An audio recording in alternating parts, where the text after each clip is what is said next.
संघ सूची, राज्य सूची, समवर्ती सूची।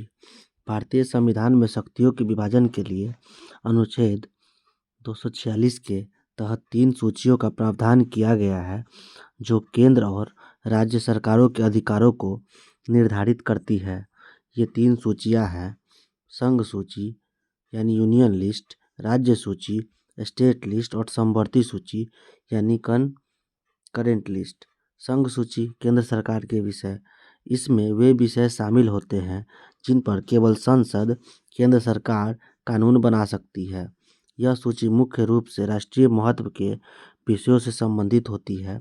वर्तमान में संघ सूची में 100 विषय शामिल हैं। महत्वपूर्ण विषय: रक्षा बल, युद्ध और शांति, विदेशी मामले जैसे संविदाएं, राजनयिक और वाणिज्यिक संबंधी, परमाणु ऊर्जा, नागरिकता, प्रव्रजन और विदेशों से आगमन। भारत सरकार के राजस्व स्रोत जैसे इनकम टैक्स, कस्टम ड्यूटी और कॉर्पोरेट टैक्स। भारतीय रिजर्व बैंक और मुद्रा जैसे नोट छापने का अधिकार। रेलवे, हवाई जहाज यातायात, टेलीफोन और टेलीग्राफ, अंतरिक्ष अनुसंधान। राज्य सूची के विषय देख लेते हैं। इसमें वे विषय आते हैं जिन पर केवल राज्य सरकार कानून बना सकती है। यह सूची मुख्य रूप से स्थानीय प्रशासन और राज्य के महत्व के विषय से संबंधित होती है। वर्तमान में राज्य सूची में 61 विषय शामिल है।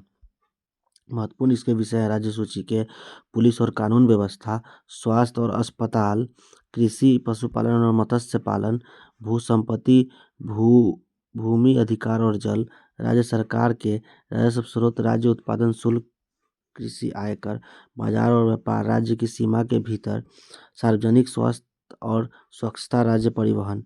नोट: यदि आपातकाल लागू हो जाता है तो संसद को राज्य सूची के विषयों पर कानून बनाने का अधिकार मिल जाता है। समवर्ती सूची, कंकरेंट लिस्ट, दोनों सरकारों के विषय इसमें हैं। इस सूची में वे विषय शामिल होते हैं जिन पर केंद्र और राज्य सरकार दोनों कानून बना सकती है, और यदि किसी विषय पर राज्य और केंद्र सरकार दोनों कानून बनाते हैं और उनमें टकराव होता है तो केंद्र सरकार का कानून मान्य होगा। वर्तमान में समवर्ती सूची में 52 विषय शामिल है। इसके महत्वपूर्ण देख लेते हैं समवर्ती सूची के: आपराधिक कानून और प्रक्रिया, विवाह, तलाक और उत्तराधिकार कानून, जनसंख्या नियंत्रण और परिवार योजना, शिक्षा, बिजली, श्रम कल्याण, वन और पर्यावरण संरक्षण, व्यापार और वाणिज्य, वस्तुओं की आपूर्ति और वितरण। महत्वपूर्ण बिंदु देख लेते हैं। संघ सूची केवल केंद्र सरकार कानून बना सकती है। इसमें राज्य सूची में राज्य सरकार कानून बना सकती है, और समवर्ती सूची में राज्य और केंद्र दोनों कानून बना सकते हैं, लेकिन टकराव की स्थिति में केंद्र का कानून मान्य होगा।